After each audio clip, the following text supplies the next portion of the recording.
Hello everyone, welcome back to the Analyst by Vajiram and Ravi, dated 18th October 2024. Today again we will be discussing some important topics that has appeared in today's The Hindu and The Indian Express newspapers which are very relevant for your exam. In our first topic, we'll look into various aspects of Section 6A of Citizenship Act 1955, since Supreme Court recently gave a judgment with regard to the particular section 6A. Then, in our second topic, we'll look into various dimensions of universal basic income, whether it is feasible in India or not. Then, in our simplified section, we will take up 5 articles and we will try to explain them in simplest language possible to enrich your understanding of the newspapers. Also, we have incorporated some prelims pointers which are going to be very important for your upcoming prelims 2025 exam. So, please look into that also and stay tuned. So, our first topic is Section 6A of Citizenship Act 1955. The context of this topic is that the Supreme Court upheld Section 6A of Citizenship Act 1955 as valid law in a 4-1 majority judgment. The judge who gave the dissenting judgment in this particular case is Justice J.B. Padiwala. What is his dissenting opinion? That we will look at a later part of our discussion. Also, this particular judgment was given by a constitution bench. A constitution bench is heard by minimum 5 judges of Supreme Court, and it is constituted mainly when there is a significant matter of law that needs interpretation of the constitution. Also, notably, it is not mandatory that Chief Justice of India should be part of that constitution bench. Since we are talking about the Chief Justice of India and Supreme Court, please tell me in the comment box who has been recommended as the successor of current Chief Justice of India, or who is the judge who is going to be the next Chief Justice of India after our current Chief Justice of India retires. This particular topic pertains to syllabus of your GS paper 2, Judiciary, Indian Constitution, Government Policies and Interventions. So let's first try to look into the background of this topic. So what happened after East Pakistan and West Pakistan were carved out after the partition in 1947? There has been a lot of human rights violation as well as political rights were not being given to the people of the East Pakistan, and that led to several movements being started in the East Pakistan. However, that were violently curbed by the military of the Pakistan as well as the other political parties which were situated in the West Pakistan.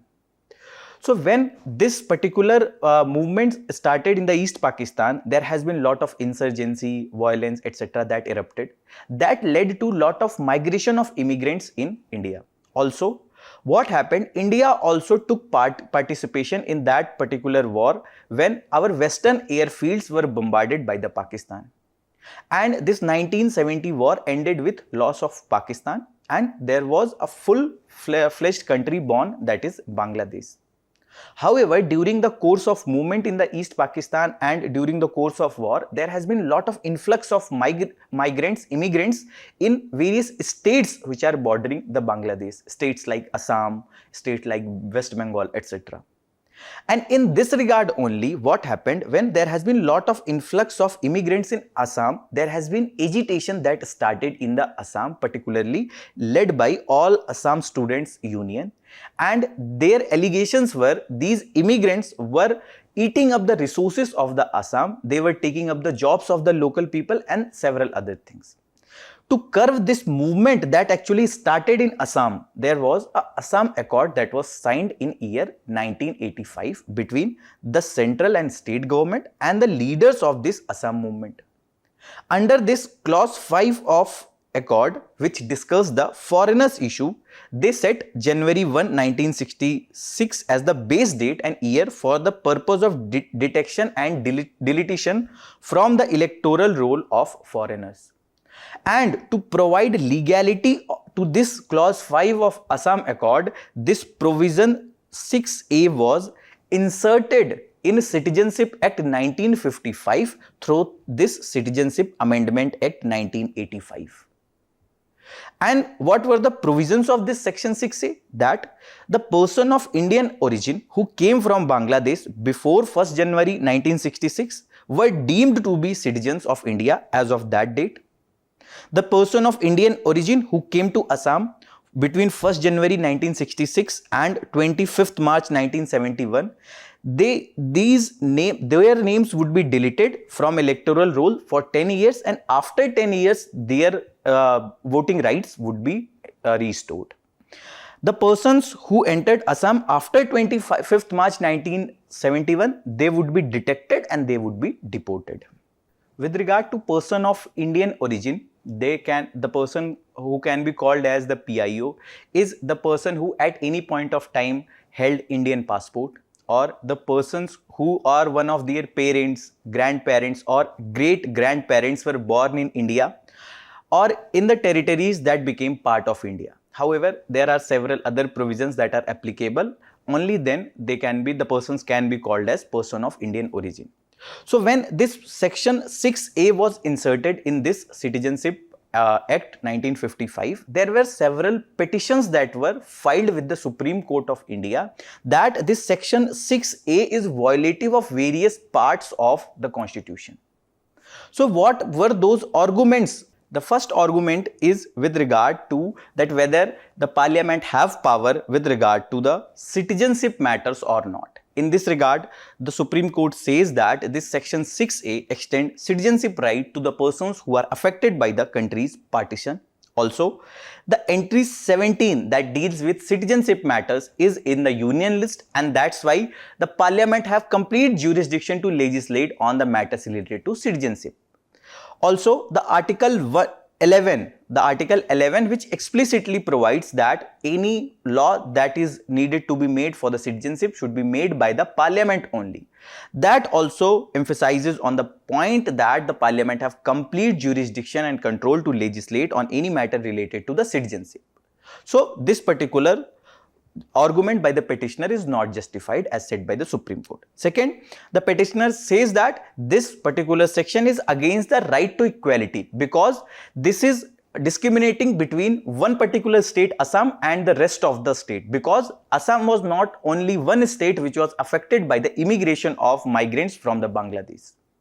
Also, the petitioner says that this particular section is discriminating between the person who migrated on this cutoff date or before that date.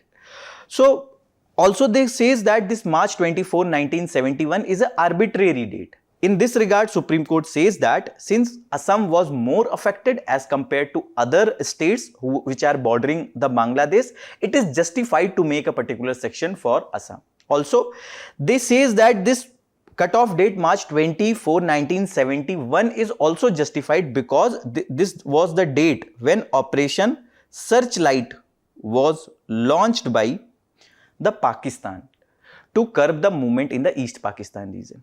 Also, the next argument was that this section 6A facilitate external aggression by allowing illegal immigration. In this regard, there has been a particular judgment named Sarbanda Sonowal versus Union of India that came in 2005, which says that illegal immigration falls under the definition of external aggression. In this regard, Supreme Court in this particular judgment says that the controlled and regulated form of immigration does not amount to external aggression. So, this particular argument is also not justified. Then again, the petitioner says that this section is also against the right to conserve their culture that is provided under Article 29(1). That these persons who are taking up the jobs, who are coming and residing in the Assam, they will affect the culture of the ethnic people. In this regard, Supreme Court says that if we will say that this section is against the right to conserve the culture, it would undermine the idea of fraternity or brotherhood which was envisaged by our constitutional drafters. You tell me in the comment box that which are the provisions or which are the parts of the constitution which mentions the word fraternity. Is it preamble? Is it fundamental rights, fundamental duties, directive principles of state policy, or any other part of the constitution mentions about the fraternity word. So since we have talked about the citizenship, let's also look into various other methods to obtain citizenship under the Citizenship Act 1955. It provides for 5 methods, and the first method is that by birth. If a person who is born between January 1, 1950 and January 1, 1987, they would be considered a citizen by birth. If they were born on or after July 1, 1987, they would be considered an Indian citizen only if either of his or her parents is an Indian citizen at the time of birth of that particular person. If the person is born on or after December 3, 2004, they would be considered an Indian citizen by birth if one parent is Indian and other is not an illegal immigrant. Then the second method is by descent. That if some of ancestors were Indian. That if between 26 January 1950 and December 10, 1992, they would be called as citizen of India by descent if his father was a citizen of India at the time of his birth. If the person is being considered on or after December 10, 1992, they shall be an Indian citizen if either of his parents was Indian citizen at the time of his birth. Also, if a person born outside India with at least one Indian parent would be granted citizenship if the birth is registered with the Indian consulate in the jurisdiction within 1 year of the birth of that particular person.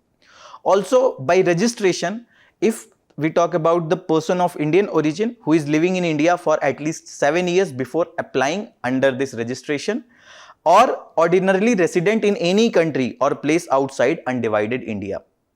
A foreign person married to an Indian lived in India for 7 years before making an application for the registration, they would be also granted citizenship. If a person of legal age who have parents are Indian citizens, either of his parents was an earlier citizen of independent India, had been ordinarily resident in India for 12 months prior to making an application for the registration, or they have registered as an overseas citizen of India card holder for 5 years and has been ordinarily resident in India for 12 months prior to making an application for registration.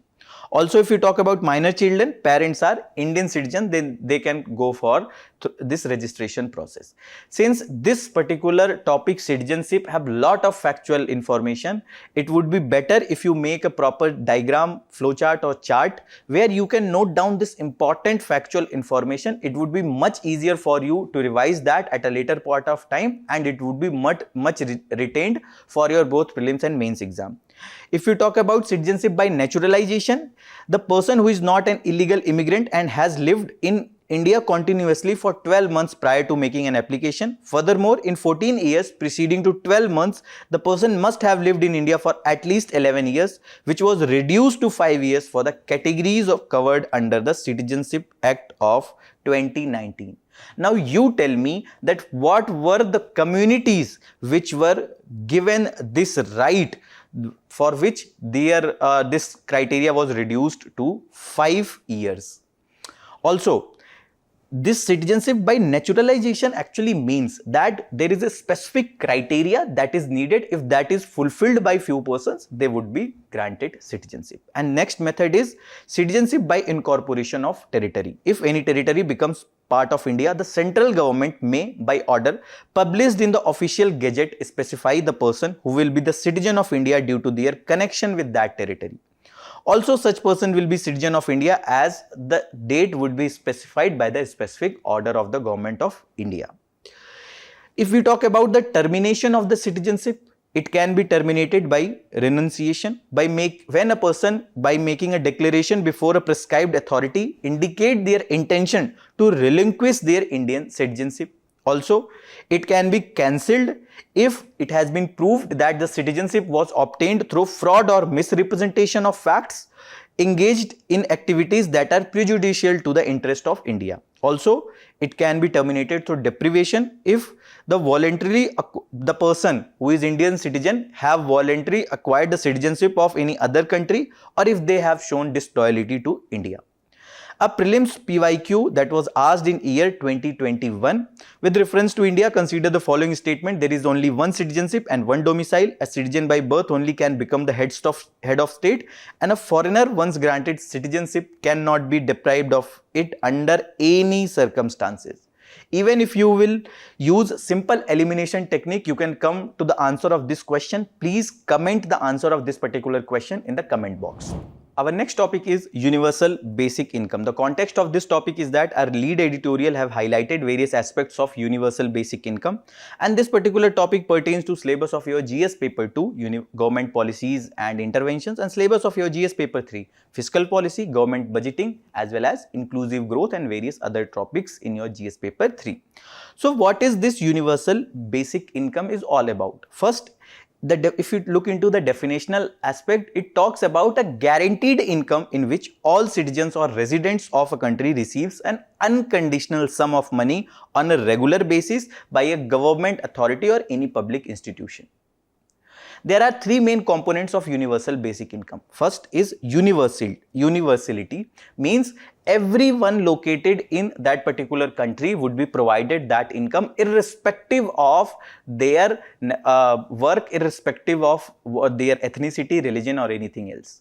Means it does not require any special condition, and that is what the second component of universal basic income is, that unconditionality, means it will be provided to every citizen irrespective of the condition, and that it does not require any special requirement to get this universal basic income. And third is the agency, means it doesn't guide that on what basis, on how the particular person or the beneficiary should spend that amount. Rather, the particular person who is getting this universal basic income have complete freedom that how he can spend the money that he is getting through universal basic income.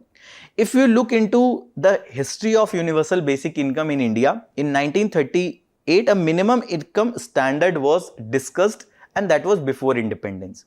In 1964, plan to start such a program was on the horizon, it was in the discussion. In 2011-12, two pilot projects conducted in 8 villages of Madhya Pradesh. So the Madhya Pradesh is the first state where this universal basic income was started on the pilot basis. In 2016-17, Economic Survey have suggested a scheme for bottom 75% of the population while rolling back some subsidies. Means as of now, since government is giving fuel subsidy on LPG and other things, then food subsidy, fertilizer subsidies is being given. So the economic survey says that some subsidies can be rationalized and a universal basic income can be provided in India, which will cover at least 75% of the population. In 2022, Sikkim Democratic Front plans to roll out universal basic income in that particular state of Sikkim. So what are the various advantages of the universal basic income? First, it will help in reducing the poverty. Since the multidimensional poverty index, which has came by the Niti Aayog, have also highlighted that poverty is still persistent in India. Also, if you look into the global hunger index and various other index, that also shows India's condition that poverty and the lack of basic amenities are still prevalent in various parts of country. If we will give some basic income to everyone irrespective of their status, then it may help in reducing the poverty in India. Also, it will help in stimulating the economy. What happens when we give people money? They will spend in the economy. That will lead to demand of the more goods and services in the economy, and production will further improve because of the demand that are being generated by the people who have got money through this universal basic income. So that will create a cycle where more production will increase, then the demand of jobs will increase and more jobs would be created, and that will lead to further more and more wages that are being taken by the people since they are participating in the production process. So this is a cycle which is being created through the universal basic income: more demand, more production, jobs, more wages, and it will further improve the lives of the people. Also, it will help in increasing the social mobility of the people. People will move towards higher hierarchy. From a low income group, they might come to the middle income group or higher income group with the help of this universal basic income, because their basic necessities would be fulfilled. It will also help in improving the mental health. At times, we have seen that farmer suicides have happened in many parts of the India, especially due to the distress that happens, that is loss of remuneration or non-profitability in the farming sector. Similar kind of incidences can be curbed if we are providing a universal basic income to the people. Also, this will help in improving the education, skilling, as well as overall human development, because people have money, they would be spending on these basic necessities.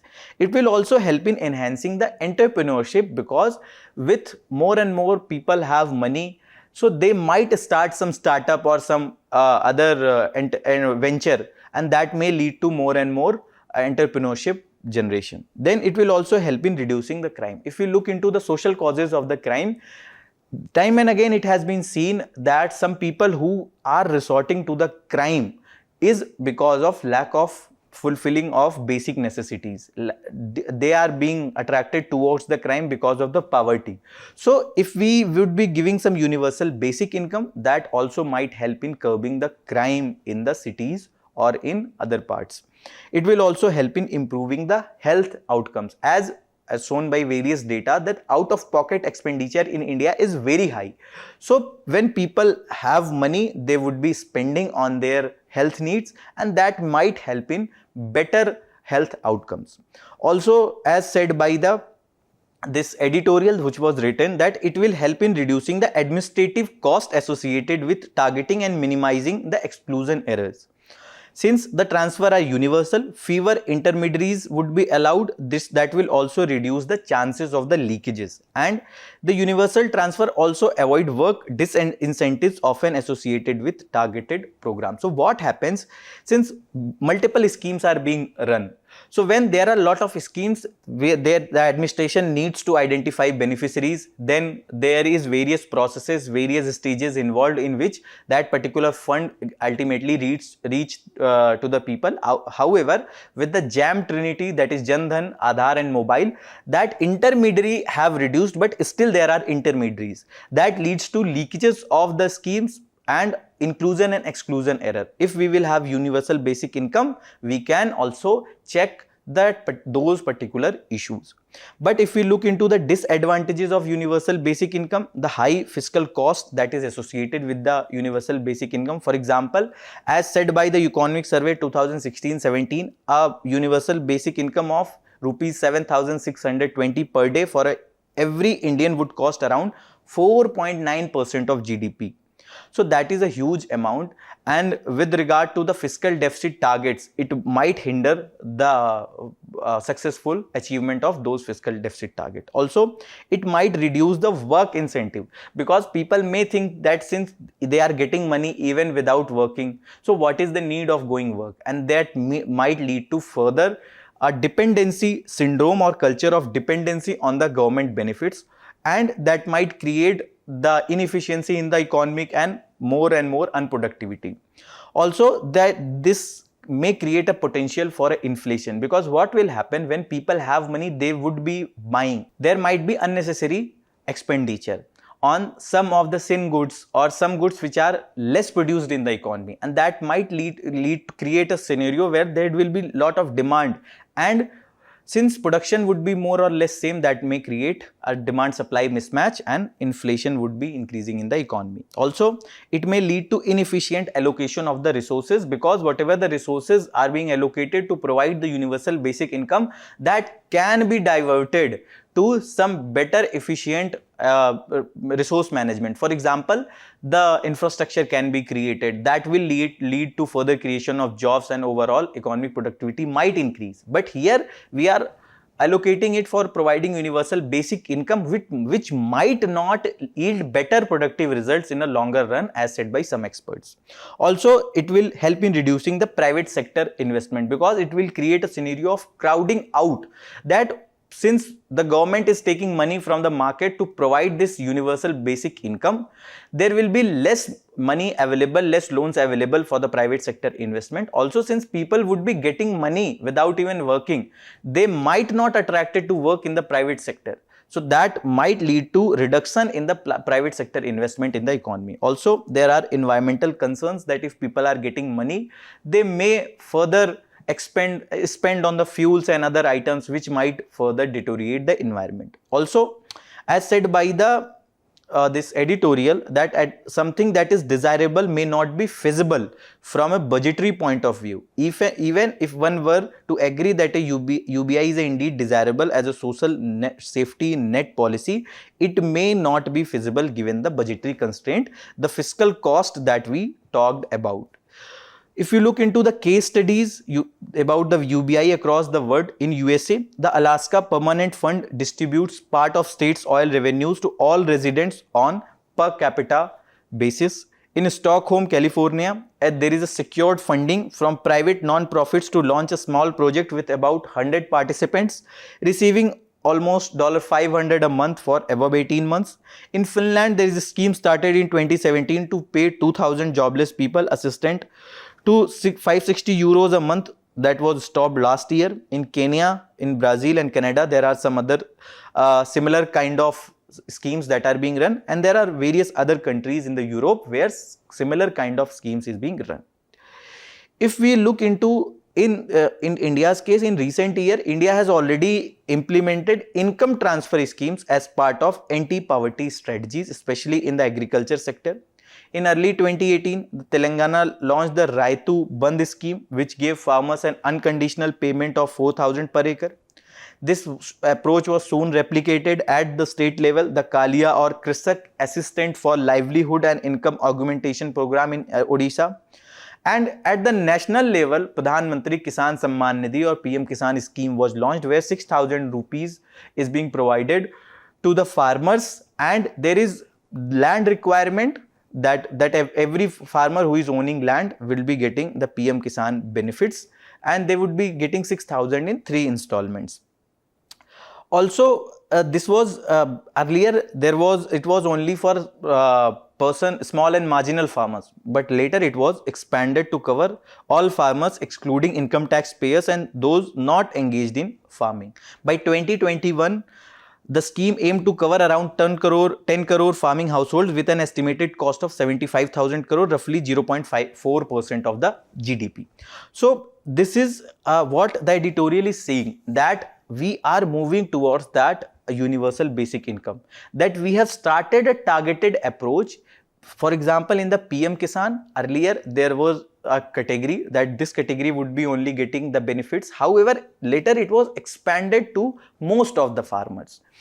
So what should be the way forward? First, we can run some pilot programs in some of the districts to actually understand the needs of the society and effects of the universal basic income. Also, we also need to look into the administrative efficiency, that whether our administration at present is well versed to launch and implement such kind of universal basic income. Also, if we talk about the improving tax efficiency and incidence of the tax, that since we have already resource constraints, we need to improve the tax efficiency, that the leakages that are happening, that needs to be curbed. And also we have to improve the incidences of the tax, that only 4% of India's citizens are paying the income tax. So we need to expand that, only then the government resources would be rationalized and they would be thinking of implementing a universal basic income kind of scheme. Also, we need to provide social safety nets to the people. The person who are doing job, if they would be given proper social safety net, pensions, insurance and other benefits, there might not be a need of universal basic income, because their needs would be addressed through this social safety nets. Also, there is need for more and more job creation, productive and efficient job creation, that will actually help in reducing the need of this universal basic income. Also, as suggested by the editorial, a more feasible approach would be to adopt a limited universal income transfer that would provide. For example, the economist Karthik Muralidharan has explored such a policy that is pegged at 1% of GDP per capita, which is approximate 144 per month to every citizen. and it could be simply implemented by doubling the budget for PM Kisan and make it universal for every citizen, which means it would reach not only to farmers but also to landless laborers, people who do not have land, and also the people who are poor, who generally do not have any land. And as suggested by the Tendulkar poverty line, 2022-23 price is almost 1500 a month in rural areas and 1815 urban areas, or an average of 1600 is needed to be above poverty line. And in this regard, this UBI can be of great help to keep people out of poverty line. Also, the editor says that having a modified UBI policy as described above as a base to which other transfer policies can be added as and when appropriate. For example, some can be targeted at women, children or disabled. And for example, the example he gave that Manrega provides 100 days of employment but may exclude those unable to work, such as elderly or disabled. There is need to combine this scheme with the modified UBI scheme that would ensure comprehensive coverage of different vulnerable group who cannot participate in the working due to their different ability. Also, we have to understand that income is very critical during supplies chain crunch, for example, the COVID-19 that happened or the Russia-Ukraine war, etc. Because the food access is essential, and when people lack purchasing power, this UBI can be of great help to ensure that they can access the basic necessities. A mains practice question that you people can write from this particular topic: given the growing economic inequality and technological advancement, there has been a resurgence of interest in implementing a universal basic scheme. Discuss. In simplified section, our first topic is food inflation spike. This particular topic pertains to syllabus of your GS paper 3, fiscal policy, monetary policy, food processing, growth and development, and mobilization of resources, and this has appeared in today's The Hindu, page number 50. So as you would be knowing that inflation means that general increase in the price level. So context of this topic is that some of the staple vegetables which are highly used by almost every citizen, like tomato, onion and potato, have seen a higher increase in the prices in the market. For example, tomato was selling at 120 per kg and retail tomato price had jumped more than 233% in July relative to June, but eased about 23% in August, bringing some relief. However, excess rainfall in September has sparked a fresh challenge, with mandi arrivals more than halved from August. On a year-on-year basis, vegetable inflation shot up to a 14-month high of 36% in September.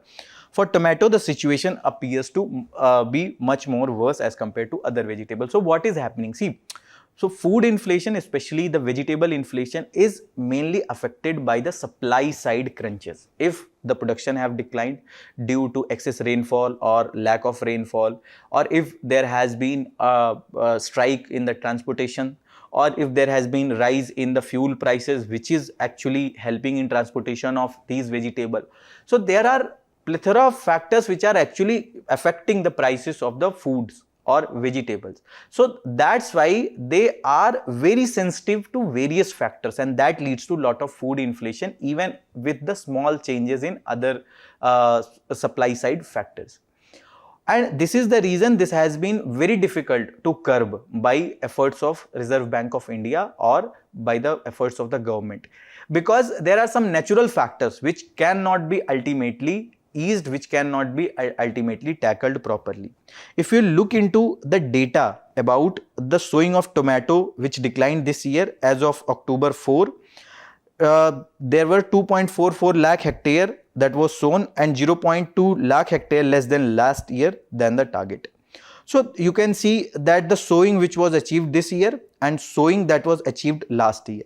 So since sowing was also less, that is also leading to less supply of tomato in the market. And as per this paper, a combination of decline in sowing and unusually high rainfall in late September meant mandi arrival of tomato fell sharply in October, and due to this demand supply mismatch, wholesale and retail prices of tomato skyrocketed, with prices relatively higher in northern and eastern regions of India, where it is taking longer to transport these vegetables in the mandi. Also, the demand is very high due to high population in these areas. Also, if you look into arrivals of tomato across all mandis in Karos and their model prices, that has been also very haphazard, and especially in the month of October, you can see there has been dip. If we look into the relation between high rainfall in late September and the retail price spike, you can see it is directly related. With more and more rainfall in the September month, it have impacted the production of the tomato, as well as that led to high retail inflation price. And this is where this UPSC mains 24 question was asked, that what are the causes of persistent high food inflation in India, and comment on effectiveness of monetary policy of RBI to control this type of inflation. So as we have said that what are the major causes of high food inflation? The climatic factor like droughts or excess rainfall, then the factor related to transportation, factor related to fuel, then several government policies like MSP on other crops, etc. So all that impact the food inflation, because when supply would be impacted, that would lead to high food inflation. Second part of the question was the effectiveness of monetary policy of the RBI to control this type of inflation. Why that hasn't been very effective? Because of the reason, since when RBI will increase the repo rate, that can actually suck up the liquidity from the economy. So it would be very difficult to address this type of food inflation, which is actually being caused by some other supply side factors, some other climatic factors. So the RBI's policy hasn't been very effective in tackling this food inflation. So what is the need of a proper fiscal policy or government support, where they are making the supply chain more resilient, where they are making proper storage facilities, where they are making proper hand holding and capacity building for further improvement in the food processing. That can actually help in bringing this food inflation down. So a monetary policy supplemented with proper fiscal policy or government support, that can actually help in bringing down the food inflation. For example, if onion prices are increasing, when there is a proper supply in the market, if we have proper cold storage facilities, if we have proper cold storage facility for the tomatoes, that can actually help in supplying the tomato or the onion at a time when there has been a supply crunch in the mandis or in the market. Or if we are improving the food processing, where we are turning the tomato into some of the crushed format with higher shelf life, or we have made the ginger garlic paste, or some onion processing happens through which that onion can be utilized at a later part of time, that can actually help in reducing the demand of the fresh vegetables, and that can help in easing the food inflation. If we look into the prelims pointers, some of the topics related to this topic, the headline inflation, which actually measures the overall increase in the prices of basket of goods and services, including food and energy, which are the volatile components. It is often used as a primary indicator for inflation. If you talk about the core inflation, which is a measure of inflation that excludes the volatile components such as food and energy prices. This is a basic graph that you can see. The headline inflation do consider food and energy items, whereas the core inflation exclude the food and energy items. So when we are calculating the inflation, we are calculating based on two index, that is wholesale price index and the consumer price index. To get an idea about the inflation, we will have to consider a base year, and we will have to take a basket of goods based on which we can actually calculate this inflation. Under the wholesale price index, we have kept 2011-12 as the base year, and basically it amounts to average change in the price of the commodity in the wholesale market. It is published by Office of Economic Advisor, which is under the Ministry of Commerce and Industry. If we talk about the measurement of inflation, it is the first stage, and it covers goods only and focuses on the prices of goods traded between the businesses houses.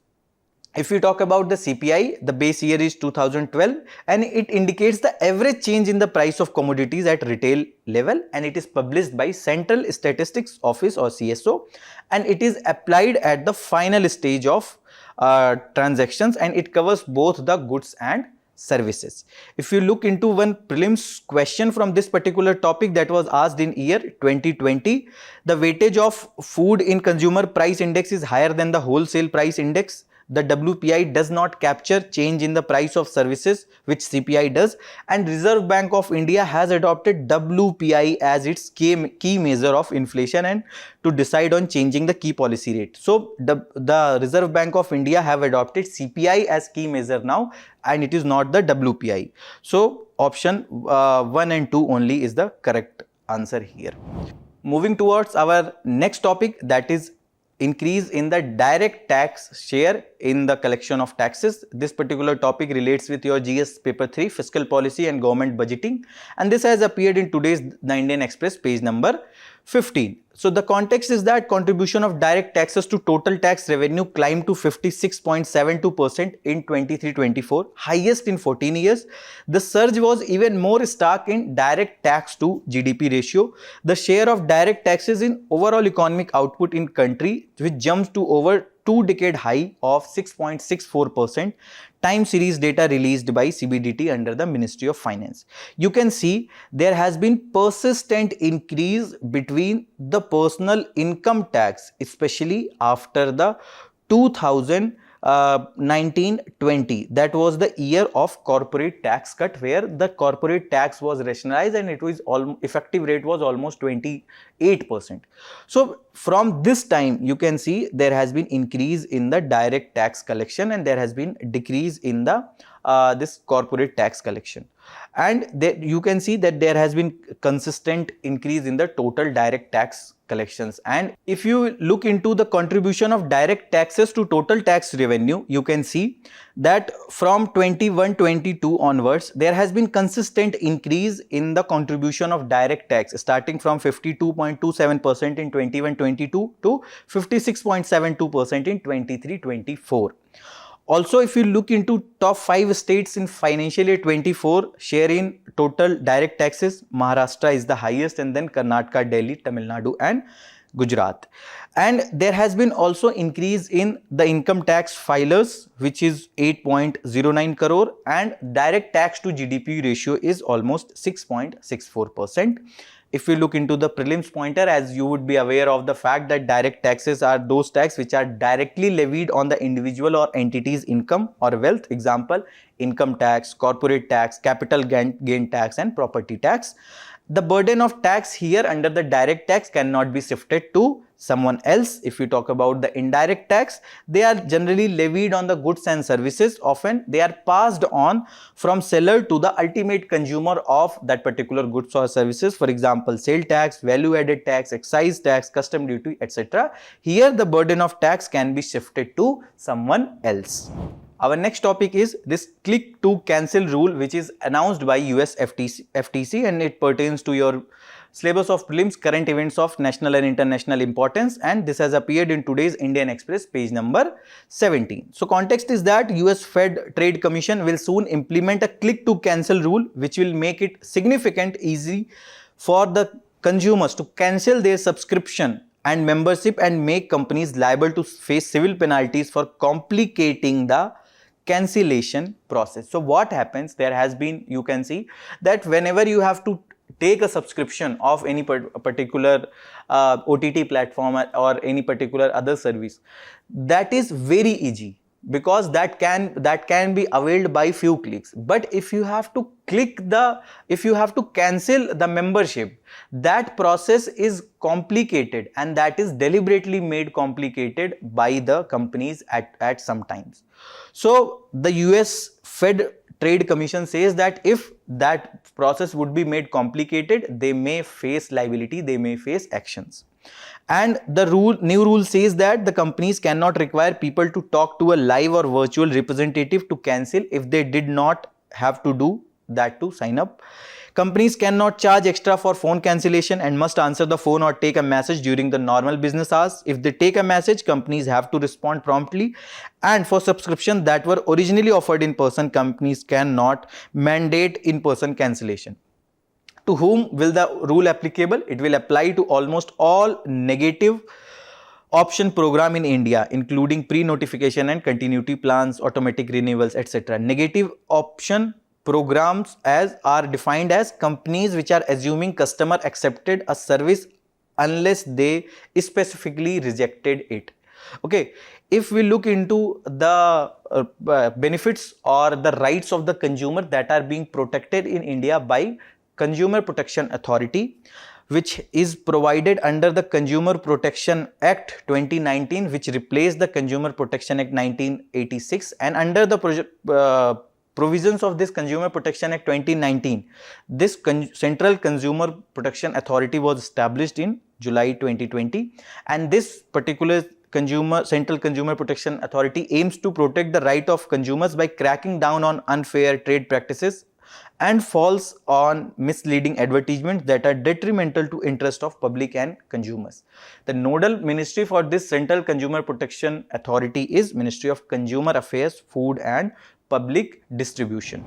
Our next topic is that RBI orders cease and desist on 4 NBFCs for their pricing. What happens? This particular topic pertains to your GS paper 3, banking sector and non-banking financial companies, and this has appeared in today's The Hindu, page number 50. The context is that Reserve Bank of India on Thursday ordered 4 non-banking financial companies to cease and desist from sanction and disbursal of loans, charging them with a serious pricing and other regulatory deviation. So what happened with cease and desist? What happens? They will not be able to lend further to any of the person who are seeking loan from these non-banking financial companies.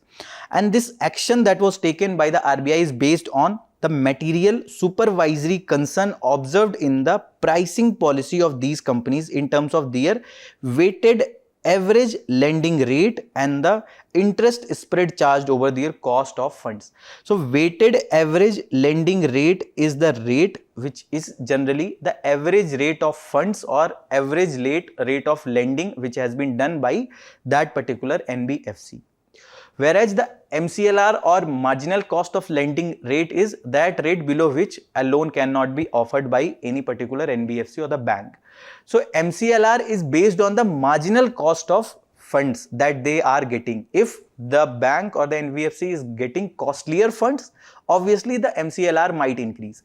But this weighted average lending rate is the overall lending rate, the average lending rate that particular NBFC or bank is giving. So there has been several issues with regard to the calculation by which these NBFC were giving their loans, the interest that they were charging. There were various inconsistencies as compared to the norms that were prescribed by the RBI. Also, these 4 NBFC were found to be violation of regulatory guidelines on assessment of household income and consideration of existing or proposed monthly repayment obligation in respect of microfinance. Apart from that, there has been various other deviations like evergreening of loans, conduct of gold loan portfolio, mandated disclosure requirement on interest rate and fees, and outsourcing of core financial services, among others. For us, this particular keyword, evergreening of loans, is of utmost importance. This is a process whereby a lender tries to revive a loan that is on the verge of default by extending more loans to the same borrower. This process of evergreening loan is typically a temporary fix for a bank. The main aim of this process is to conceal the true status of non-performing assets or bad loan. What happens? Let's suppose there was a person who have taken this 100 rupees loan, and there has been a 90 days period since when this particular person did not pay the interest or the principal amount to this bank. Now, today or tomorrow, this loan will be categorized under the NPA or non-performing assets, where high provisioning should be done by the bank for the NPA which this particular loan has become. But now what this bank will do, they will further give loan to this particular person so that they can repay the interest or they can pay the some amount to the bank so that this particular loan should not go into the NPA or should not become the NPA. So to conceal the true status of this particular NPA or non-performing asset, the bank is evergreening loan. They are further giving loan to the lender. They are further lending the loan to the borrower who was actually not being able to pay the earlier outstanding loans. A practice question from this particular topic which you people can write and answer in the comment box, that which of the following statement is correct with regard to the evergreening of loans. Please comment the answer of this particular question. Our next topic is with regard to the marine heat waves.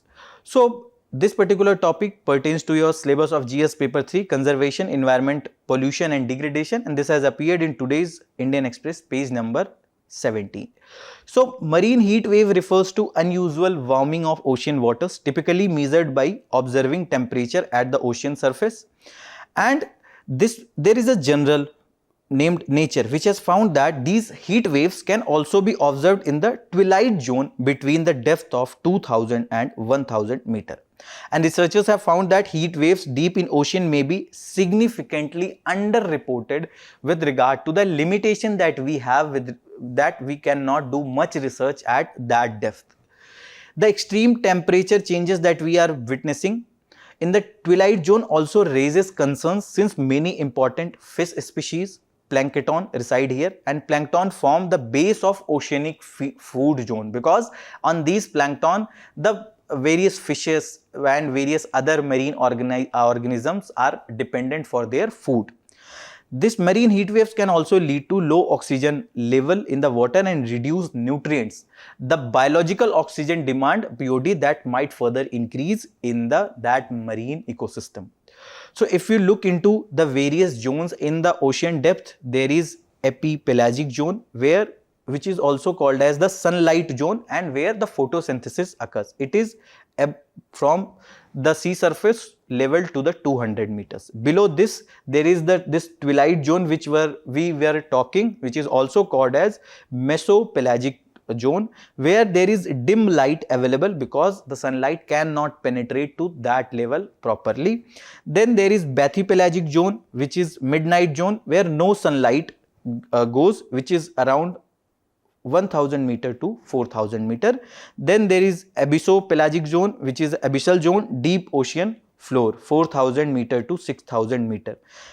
And then there is hadal pelagic zone, which is the trench zone, deepest part of ocean, and this is where it can be at least the height of Mount Everest, which is almost 8848 meter. For example, the Mariana Trench, which is located in the Pacific Ocean. This was all from today's Analyst. I hope you liked the session. Thank you very much. All the very best. Keep studying.